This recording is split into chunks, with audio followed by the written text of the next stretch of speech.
Have you ever just stared at your to-do list, knowing exactly what you need to do, the big thing, the important thing, and yet, for some reason, you just can't bring yourself to start? If that sounds familiar, you are definitely not alone. In a world that is practically designed to steal our attention, the ability to focus has become a genuine superpower. So today, we're going to dive into how you can get that power back. I mean, we've all been there, right? That big project is looming, or maybe it's that tough conversation you need to have.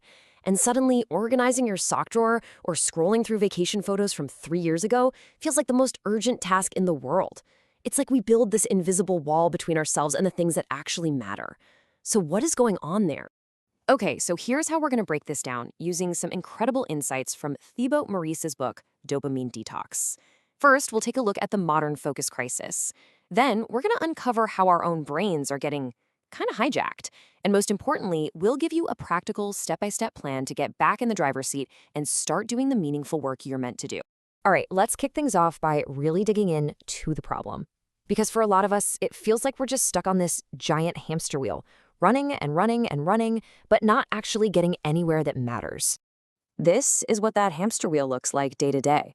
Instead of climbing the actual mountain, we get super busy picking up all the little pebbles around it. We're clearing our inbox, we're reorganizing files, we're doing a dozen tiny things. And yeah, it gives us this illusion that we're being productive, but if we're honest with ourselves, we know we're just spinning our wheels, avoiding the real work. It's the classic art of productive procrastination. And this right here, this is the real cost, isn't it? It's not just about missing a deadline. As the source material points out so well, this constant avoidance actually chips away at how we feel about ourselves. We know we're capable of more, and living in that gap between our potential and what we're actually doing, well, it just creates this gnawing sense of frustration and self-doubt. So why is this so unbelievably hard? It is so easy to just blame ourselves, right? To think, oh, I just don't have enough willpower. But the truth is, it's way more complicated than that. Our own brain chemistry is literally being used against us. Okay, this is a huge one. This is one of the biggest myths about how our brains operate. We always hear that dopamine is the pleasure chemical, but that's not quite right. It's really the chemical of anticipation. It's the engine that drives you to want, to seek, to crave. You can think of it as the molecule of more. It's what gets you off the couch to go get the ice cream in the first place. And you guessed it, our modern world is full of experts at hijacking this ancient system. Every little notification, every infinite scroll, every time you refresh your email, it's a tiny gamble. We're anticipating a potential reward, a like, a funny video, some good news, and that anticipation is the dopamine hit that keeps us coming back for more. These platforms are basically slot machines for our attention. This wavelength analogy is just a brilliant way to understand the core problem. Think about it. When you've spent an hour scrolling through these super high-energy, fast-paced videos, your brain is tuned to a very high stimulation wavelength. Trying to then switch from that to the quiet, calm focus you need to write a report, well, it's like going from a loud rock concert straight into a silent library. The contrast is just massive, and it makes that important work feel impossibly dull.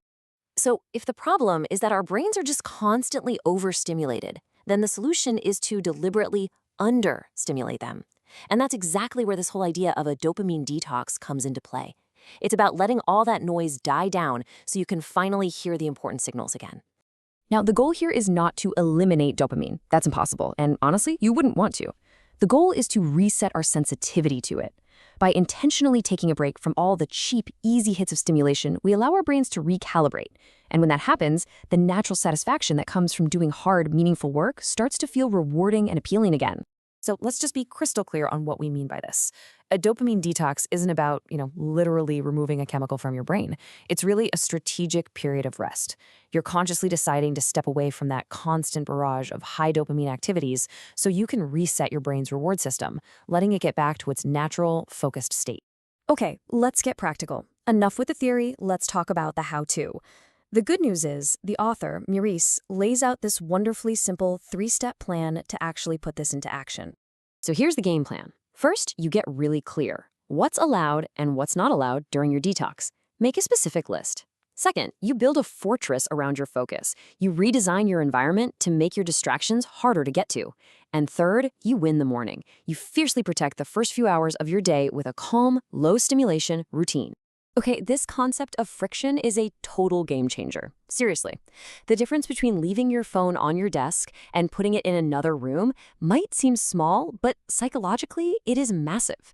It's a difference between a 1-second impulse grab and a 1-minute conscious decision. Adding friction puts a crucial buffer between your impulse and your action. And the reason this works so incredibly well is because you're using a fundamental principle of your own biology against itself. Our brains are wired to conserve energy. They're kind of lazy. So by making distractions inconvenient, by making them require more physical and mental effort, we make focusing on our actual work the path of least resistance. You're literally using your brain's own laziness for your own good. It's brilliant. A detox is an amazing reset button, for sure.